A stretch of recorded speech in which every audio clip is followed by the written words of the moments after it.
Je me nomme Isaac. Et pendant de longues années, mon épouse et moi avons vécu dans une attente devenue presque oppressante. Une attente silencieuse, mais lourde de conséquences. Nous désirions un enfant, ardemment. Mais les années passaient et rien ne venait. Au début, nous gardions espoir. Puis l'espoir se transforma en impatience. L'impatience en frustration. Et la frustration en amertume latente. Chaque regard extérieur devenait une pression. Chaque question, une blessure. Et peu à peu, ce qui devait nous unir commença à nous éloigner. Je devenais dur, irrité, presque intransigeant. Dans mon cœur, une pensée commençait à germer.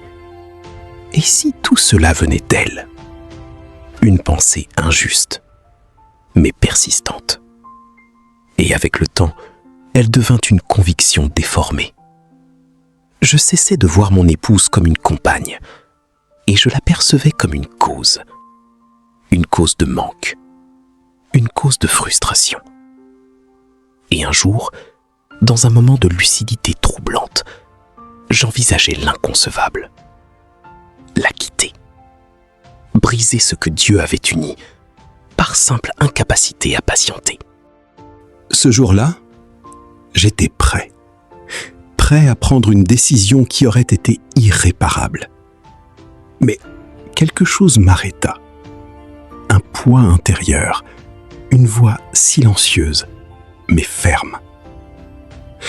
Alors, dans un élan que je ne saurais expliquer, je me retirai, seul. Et pour la première fois depuis longtemps, je parlais à Dieu avec une sincérité désarmante. Seigneur, si je suis dans l'erreur, arrête-moi. Si je suis aveugle, éclaire-moi. Car je suis sur le point de détruire ce que je ne comprends plus. Ce moment fut un point de bascule. Car au lieu d'une réponse immédiate, je reçus une conviction, une révélation intérieure. Le problème n'était pas elle, c'était mon cœur, mon impatience, mon orgueil, mon incapacité à faire confiance. Et cette vérité me bouleversa. Je compris que je m'apprêtais à perdre bien plus qu'un mariage. Je risquais de perdre une bénédiction. Alors, je changeai. Pas instantanément, mais sincèrement. Je recommençai à aimer, à soutenir, à espérer autrement.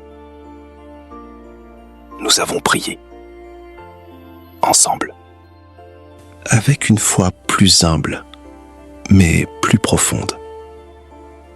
Et les mois passèrent, puis une année. Et un jour, contre toute attente, la nouvelle arriva. Mon épouse attendait un enfant. Ce moment, je ne peux pas le décrire. C'était plus qu'une joie. C'était une manifestation de grâce. Une réponse au-delà de toute attente. Aujourd'hui, je regarde en arrière et je tremble. Car si j'avais suivi mon impulsion, je n'aurais jamais vu ce miracle. Et si tu écoutes ceci aujourd'hui, peut-être es-tu toi aussi à un moment décisif. Peut-être envisages-tu une rupture, une décision, un abandon. Mais écoute ceci attentivement. Tout ce qui tarde n'est pas perdu. Tout ce qui semble bloqué peut encore être transformé, car Dieu agit souvent dans le silence de l'attente. Alors aujourd'hui, ne précipite pas ce que Dieu est en train de préparer. car ce que tu pourrais détruire dans l'impatience, Dieu veut l'élever dans le temps.